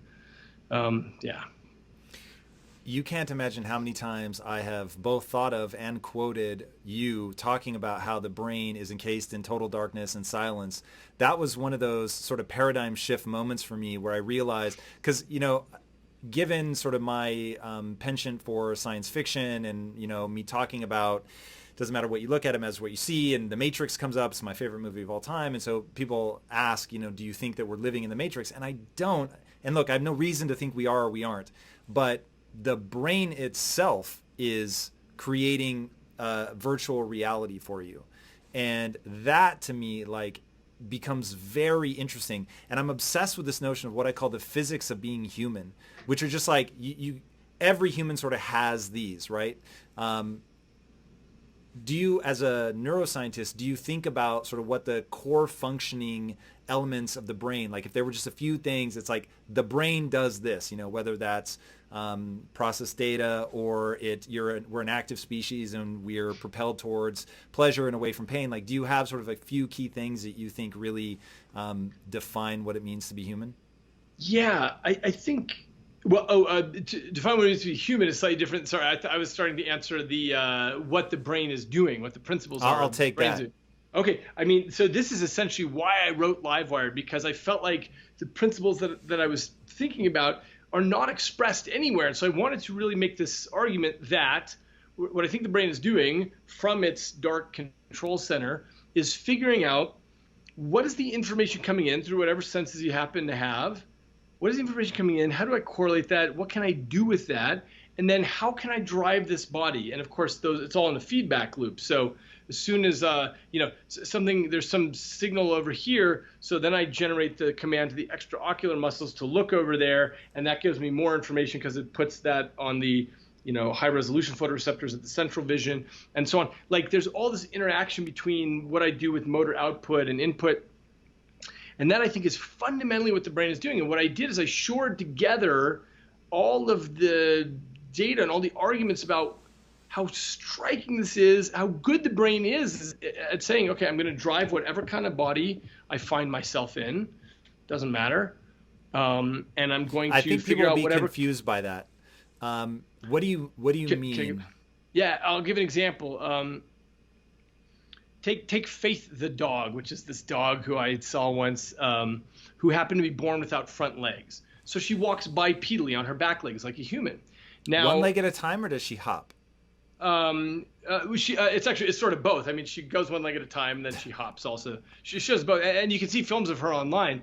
The thing is, that got me thinking, like, my God, could all dogs do this? And almost certainly all dogs could do it. They're not motivated enough to do it. It's presumably hard, but she walks around just fine on her back legs this way, because the important lesson here is dog brains are not pre-programmed to drive dog bodies. Instead, they figure out, oh, I need to get to the food over there. I need to get to my mother, like whatever. I got to figure out how to operate this machinery. And so it just figures out what to do with it. And one of the examples, because you read the book, near the end of the book, I give this comparison of the Mars rover. So take the Mars rover Spirit, which is a multi-billion-dollar piece of equipment. We got it all the way to the red planet. It rolled around. It did its thing. It did an awesome job. And then it got stuck with its right front wheel in the Martian soil, and it died. And you compare that to a wolf who gets its leg caught in a trap, and it chews its leg off, and it figures out, okay, now what do I do with 3 legs? Okay, yeah, here's how I do it, and it figures out how to walk on 3 legs. Why? Because it's motivated, because it has a yen for survival and for getting to food and getting back to its pack and all that stuff. And so it just figures out how to rewire its machinery to drive that new body. And of course, one of my deep interests is, how can we build machines starting now that take advantage of what's going on in the world of neuroscience? And, so you build a Mars rover that chews its fucking wheel off and says, okay, now I'm going to figure out how to work with these other wheels. So that's the kind of thing that... Talk to me. You go into this a little bit in the book. How far off are sort of nanorobots? And one of the things, neural dust that you talked about that I thought, what the fuck? I've never heard of this stuff. How real is it? What's the exciting stuff? Yeah, the whole point of all these is people are trying to figure out how to get more information into and out of the brain. So as I said, right now we have fMRI, brain imaging. It's really crude, like a voxel, 3-dimensional pixel in the brain. You're measuring millions of neurons. So you say, oh, there's more activity here, but you're not seeing the details of what's going on. So everyone's eager to figure out, how can we do this better? So obviously there's things like EEG, also extremely crude because you're all the way on the outside of the skull. So you can stick electrodes in the brain and actually measure what individual neurons are doing. You can also drive them. And this is what Neuralink is doing. It's just doing it at a higher resolution. There's nothing new about what they're doing, except they're sewing the electrodes into the tissue so you get higher resolution. And it's wireless, the transmission. Sorry, I don't mean to say there's nothing new about it. What they're doing is terrific. It's tremendous. But what I mean is you're just measuring the activity. But what other people are trying to do, for example, with neural dust, is put in a whole fleet of these very tiny little transponders that float around and stick on the inside the skull, but on the outside of the brain. And each of them is measuring the activity and can also put activity in. And so it's like having an EEG on the outside, but super high resolution detailed on the inside. How would you get it there? The idea is you would just inject it, and you'd have to engineer it so it can cross the blood-brain barrier to get into the brain. Are we able? I don't know what size does something have to be to cross a blood-brain barrier? Really small, although possibly bigger than you'd expect. What it takes to cross the blood-brain barrier is you just need the right FedEx labels on these things. You just need the right labels that say, "Oh yeah, let me in." Okay, great, and it goes in. So and we can manufacture things that small? Good question. Possibly not at the moment, but in 3 years, yes. So this group at Berkeley has been working on. They're doing an awesome job. What they're doing right now is testing all this in the peripheral nervous system right now. And the goal is to eventually get it into the central nervous system, into where the brain and spinal cord are sitting. Wait, so, are people injecting nano robots, for lack of a better word, now? Yeah. Now, the neural dust isn't exactly like a nanorobot. Instead, it's just a tiny little transponder. It says, hey, here's what I'm measuring, and it just sends that out wirelessly. Yes. That's being injected into living organisms? Yes, living organisms. I'm careful not to use that word, but that right now. Yes, right now. They've been doing that for a few years now, actually. Jesus. Yeah, yeah. And what I propose in the book is a few other methods by which we can do this, but it's all very far off. But what that would look like, I think, instead of injecting electrodes, I mean, I am super enthusiastic about what Neuralink is doing, but there are other methods that wouldn't require drilling holes all over the head and injecting stuff in. And that has to do with, actually getting nano robots into the brain tissue. And by this, I actually mean little robots which are engineered to, swim and invade a neuron and detect when there's big calcium influx, meaning the neuron is just active, and then send out a signal. And you probably build it with a mesh network where each little robot talks to other robots, and you get the signal out to the outside of the brain that way. And there are a lot of cool things that can be done there. You can also stick little nanorobots into the blood vessels, because your brain, of course, is shot through with blood vessels. No one ever pays attention to this, but I mean, every cubic millimeter of brain tissue has blood cells going to it. So you could blood vessels going to it. So you could actually stick tiny, tiny robots in there so that they're sort of listening to the electrical activity just on the other side of the vessel. Whoa. There are a million things that need to be solved there, though, like making sure that you don't give the person a stroke because of clogging something up.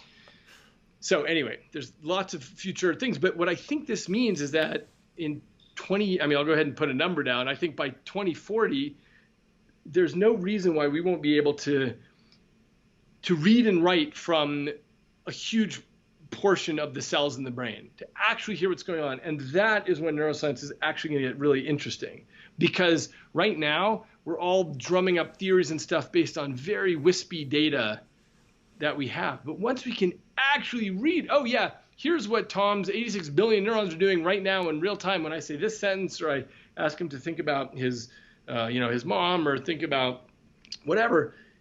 Like, when we can actually measure that and then do massive computational analysis of that offline, then we'll start getting somewhere. Whoa, man, that starts to get really, really exciting when I think about, getting that real-time feedback. And obviously this stuff is going to start with fixing problems. You're not going to get people trying to just talk to their cell phone in the early days, but I think that is really, really exciting when you start thinking about all the problems, Alzheimer's being one that would be just extraordinary.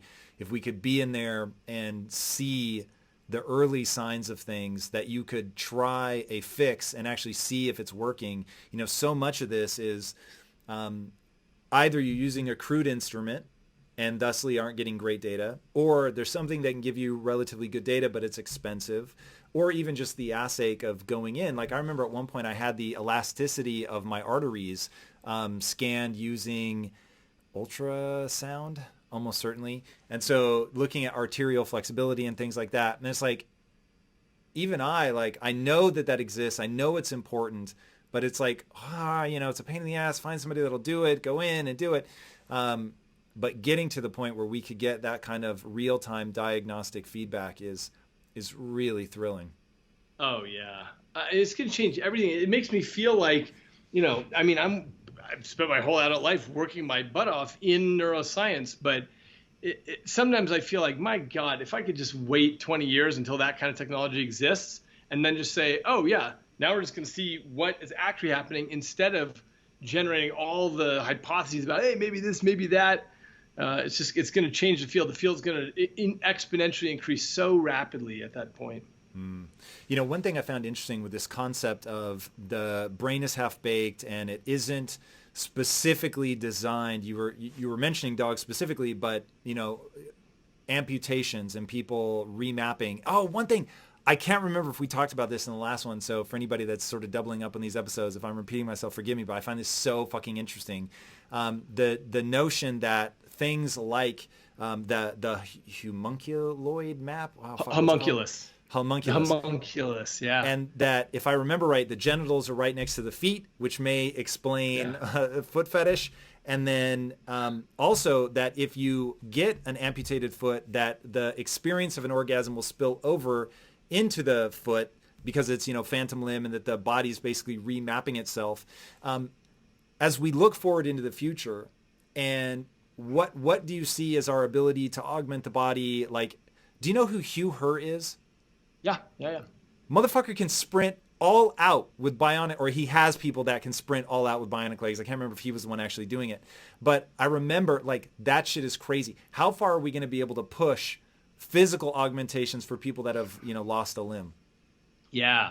So here's the thing. So as you know, the argument I make is that your brain will just figure out, oh, okay, you don't have that limb anymore. Fine. Oh, I've attached this new thing. Great. Fine.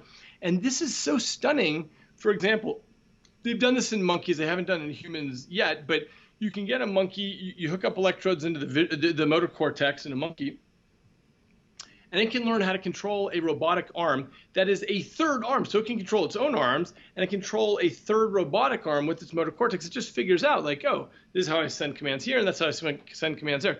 In humans, they do this with people who are paralyzed. You put an electrode array into the motor cortex, and they can't move their body at all, but they can control a robotic arm beautifully. I mean, just smoothly and beautifully, and grab things and put things in their own mouth and so on. So what this illustrates is it's really not that hard for the brain to figure out, oh, okay, wait, what commands do I need to send? And it's just like learning how to ride a bicycle. You sort of think a command and it does the wrong thing, and then you think it again. You try, you get visual feedback, and eventually you can control it really well.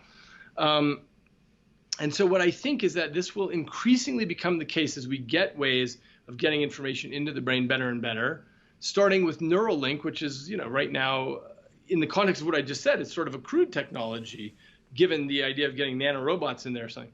But the idea is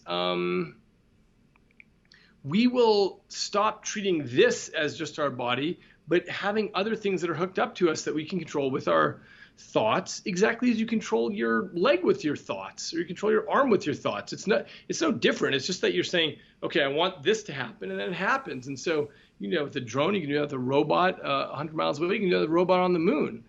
And I think, if we could, who knows if we'd even want to, but if you could see society 500 or 1,000 years from now, I think it's going to be unrecognizable to us in terms of people don't just think of this as their self, but they've got a self that's greatly extended.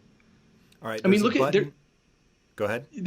Well, I mean, just look at when you drive your car, right? You drive your car, and that kind of becomes all yourself because you can control it. You're controlling what happens with it, so it becomes an extension of you. So just imagine doing that, not with your hands like this, but just with your thoughts like that, and extended, separate from you. That to me is where this gets exciting. And so there's a button in front of you, and you can peek and see what the world looks like in 5,000 years. Do you press it? Oh, I would totally press it, but I wouldn't expect it. I wouldn't expect it to be a future that I am, that is recognizable or understandable to me. I thought you were going to say desirable, because you seem like you're worried about what you're going to see. I don't even know if it would be desirable. It would be, it would be undesirable in the sense that it wouldn't make any sense to me. It would just be like, it would be so foreign to me that it's not clear that, let's imagine a caveman got to press the button and see 2020, and he sees us on Skype and cell phones and this and that, all the technology around us. Would it be desirable to him? Who the heck knows? It's not even understandable to him. It's like, God, but what about dancing around the campfire and being with your girlfriend or whatever the thing? It's so different. It's not clear that it would have any real meaningful relationship. Yeah. It's interesting. To me, I push the button with enthusiasm. I think you're right. I think it will be jarring in that it will be so devoid of where we're at now. And I think that people would have a very hard time making that leap because it's so different, and people fear like relatively minor change. So the notion of what we would see, which to me is almost certainly not going to be biological. So you're going to flash forward, because So going back to Hugh Herr, like looking at, so guy loses both of his legs in a climbing accident, ends up engineering his own replacements, and they're extraordinary. When you see him walk, like I really want people to imagine this. When you see him walk with pants and shoes on, you cannot tell. His gait is fucking perfect. You can't tell that he's a double amputee. He's got people that are sprinting all out on not just the springy legs that you would see, an Olympic sprinter's who's a double amputee running on, but like legitimate, they look like mechanical legs like you would expect on a cyborg, and they are sprinting. It's crazy. So when I think about, okay, it starts with you're getting somebody sort of back to normal functioning. It very quickly, once you figure that one out, very quickly goes to adding. I mean, you're already talking about adding, perception to people and giving them additional senses. Like, I think this stuff it's just going to push and push and push. And the coolest definition of technology I've ever heard is technology is hope for a better future. And that's it. And that's why you can't stop it. This is why Elon Musk, despite trying to get everybody to back off AI, he just couldn't get them to see the dangers, because technology is the hope of a better future. So people think about, AI being able to save grandma and, being able to get rid of my knee pain or, whatever they're fantasizing about. But it's that hope. And so, dude, I really think, barring catastrophe where we press the button and it's just a fucking World War III wasteland of radioactive nothingness, but barring that, like I can't see us being biological. Can you? Will certainly be a lot less biological. I mean, already we put in artificial hearts. You can do all kinds of artificial parts of the body. You can do Hugh Herr type of prosthetics and so on. And yeah, I think as we get better and better into tapping into here, you'll have prosthetics that are not physically attached to you, but instead attached by Bluetooth or attached by the internet on somewhere distant. And so, yeah, the notion of what it is to be a human is different. And I think it's going to be unrecognizable that way. Sorry, I'm stuck on this thing about hope for a better future because, as you know, I live up in Silicon Valley, and I feel like I wish it were that. I feel like more it's I feel like it's the how do I put this? It feels to me like what can be done is what gets done in technology. And so taking AI as an example, is it that some young person is thinking, I have hope for a better future? Or is they thinking, hey, wow, I can make a lot of money if I program this thing that looks at tweets and whatever. That's the question. I wish it were just about hope for a better future as opposed to hope for making a bunch of money to, by making some business that's plausible, Uber for ice cream or whatever the thing is that the next person's making. Yeah, this is a massive can of worms that would be very interesting to have you back at some point to go through, because I am keenly interested in where the human mind goes, where it becomes pathological, because I am a rabid capitalist. I recognize, though, the reality is, this is why I'm obsessed with that notion of the physics of being human, because humans metastasize at both sides, right? So you're going to metastasize whether you're left-leaning, you're going to metastasize whether you're right-leaning, and there's sort of pathology in the extremes, and everything comes down to that friction. And the reason that I wrote the comic's called Neon Future, and the reason that I wrote it is I wanted to explore what that split looks like when you get to camps of people that really are, technology is a better future, but it's infused with people that are just trying to make what they can make for a quick buck. Then you get people that are dogmatically in the opposite direction, and they're saying no technology whatsoever, and that sort of push-pull gives you something that has, I hope, ethics in the middle, and you get like wobbles for sure. Like Twitter to me seems like an obvious fucking wobble. Can we just correct that shit real fast? Like people are I would never go spend time on Twitter because the level of just like unchecked vitriol is so bizarre. I don't understand it. So whatever makes people want to steep in that's a feeling I don't enjoy. So I'm just like, yo, I'm out. Don't count me in. But you know what I've been wondering, Tom? I'm curious what your opinion is on this. To what degree is the vitriol that we see on Twitter representative of what is going on? And the reason I ask is because when I look at, I see some innocent tweet, and then someone on the left says something insane, and someone on the right says something insane back to the person on the left, and back and forth. And I think like, oh my God, if this is actually where society is sitting right now, we are about to have a lot of bloodshed, and it's really scary. I mean, I think we're really on the verge of something awful. But then if I get away from Twitter for a while, I feel like, okay, well, maybe it's not so bad. But I'm trying to, what's your opinion on whether it's reflecting something real or not? I think it's reflecting something real. For the first time in my life, I feel like the smorgasbord of options now has to contain at least a small plate of civil war. Like, it is a possibility. Now, I hope people don't scoop of the bowl of civil war. I really hope that we can avoid it. I never thought I would speak a sort of political, social commentary word in my life. Like, it is not something I find intrinsically interesting. But for the first time in my life, I felt like a coward for not speaking up and saying, hey, like this, if you want to know what the pathology looks like, we're officially there. And it's like, whatever camp you're in, like I don't care. Both left and right seem like swear words to me. It's like, you've got to understand, you must instantly right now fill your heart with love for the other side and find a way to like meet in a non-destructive place. And look, that's my value system. And I know not everybody shares it, but it's like, to me, it's like a marriage. You're in the fucking marriage. And so to me, when I got married, I said, I'm never getting divorced. I don't even make jokes about divorce. I'm not joking. I don't tease my wife about divorce. I never say I'm going to leave you over that shit. Nothing. Not for a laugh. Not to win an argument. Never fucking ever. We call it the D word. If I were talking to my wife right now, I wouldn't even say divorce. I would say the D word because you just can't play. So it's like, for me, the idea of tipping over the table and saying, fuck society, we'll start this over. That is patently madness. And that's like the nuclear option in a marriage, which I'm not saying that marriages don't get to the point where it's really fucking problematic, that you have to address it. And I'm not even saying abstract. Of course, in a marriage, divorce is an option if it gets so crazy. But when you talk about actually shooting somebody, like that's where we got to reel this shit back.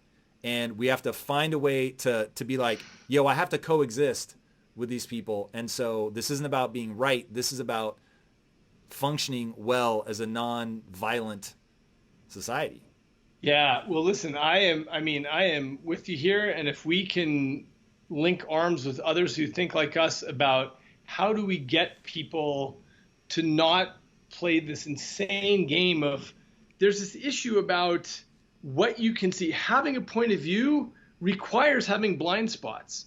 And what we see all around us with the left and right screaming at each other is, you know, I look at these threads going back and forth, and it's like they don't understand what that person's trying to say, and that person doesn't understand what that person is trying to say. And it really worries me. And so I don't know if you know this, but I wrote an article in The Economist last year called, Does Your Brain Care About Other People? It Depends. And what it's all about is these experiments that I've done in my lab about empathy from the brain's point of view, like how your brain cares about other people. We might have talked about this before, but I don't think we have, but this is so powerful. You got to walk people through it. Okay, great. The short version is we put people in the brain scanner, fMRI, and they see 6 hands on the screen, just the hand. The computer randomly picks a hand, and you see that hand get stabbed with a syringe needle.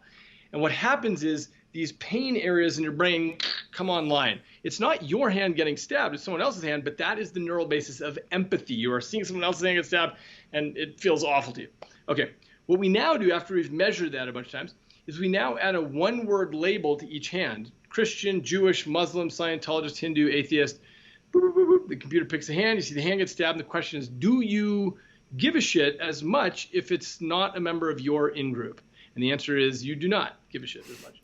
That's and so, and obviously we tested all types, you know, Christians, Muslims, Jews, everybody, including, by the way, atheists. Atheists have exactly the same thing. They care when they see other atheists' hand get stabbed. They don't care as much about others. So it's not an indictment of religion. It's just about in-groups and out-groups and who you align with. And so one of the things that, to my mind, was the most maybe fruitful or interesting about this was we then discovered that if we tell people, okay, now the year is 2025, and these 3 religions have teamed up against these 3 religions. The computer obviously picks it randomly for each subject. But the key is, now, whatever religion you are, you have 2 allies suddenly. All it is a one-word sentence saying that you teamed up, and these are your allies, and these are your enemies. And now when you see your allies' hands get stabbed, you care a little bit more than you did about them a minute ago because you're told they're on your team, and that's all it takes. So what this got me thinking about was the Iroquois Native Americans who for years, there were several tribes for years, they fought these bloody wars. And a leader came in who was known as the Great Peacemaker. I can't remember if we ever talked about this last time or something, but the Great Peacemaker came in, and what he did is he said, okay, there are these different tribes, but I'm also going to assign different clan membership to you. So within a tribe, you belong to the bear clan, you belong to the elk clan, you belong to the beaver clan, and so on. And that's cross-cutting. So now let's say, Tom, you and I belong to different tribes, warring tribes, but we both happen to be in the bear clan. That's so I'm like, smart. well, I can't attack you guys because here's my bear brother over here. So yeah, it's this cross-stitching. Anyway, it's a really beautiful, powerful idea. And what I'm trying to think of now, besides putting this out in articles in The Economist, trying to get people to read this and think about this, is how do we actually implement this? Because I look at these people crazily screaming at each other on the left and the right. I think, how can we establish this cross-cutting thing? Because telling people, hey, just love one another, that unfortunately is insufficient. So that's the goal. If anybody listening to this has some ideas about like, okay, look, here's the way that we do this cross-stitching so that everyone feels like, okay, yeah, but you're also from my hometown, or you're also whatever. I'm going to think about you a little bit differently than I did a moment ago. That feels to me like the secret key. Dude, that's so powerful. That's the whole thing about the physics of being human. Part of what I've written down is in groups versus out groups, or us versus them. It is innate to the species. I think that's a very interesting solution. We'll end it on that. I think that's so brilliant and such a great idea. There's so much more I could go into, dude. I love spending time with you. Thank you Likewise. for coming on the show. Terrific. Thanks, Tom. Awesome to see you again. Absolutely. Guys, if you're not already following David, reading his books, everything, like this guy has taught me so much about the brain, I can't even tell you. Be sure to read the new book, Livewired. It is fucking phenomenal. And speaking of things that are phenomenal, if you haven't already, be sure to subscribe. And until next time, my friends, be legendary. Take care.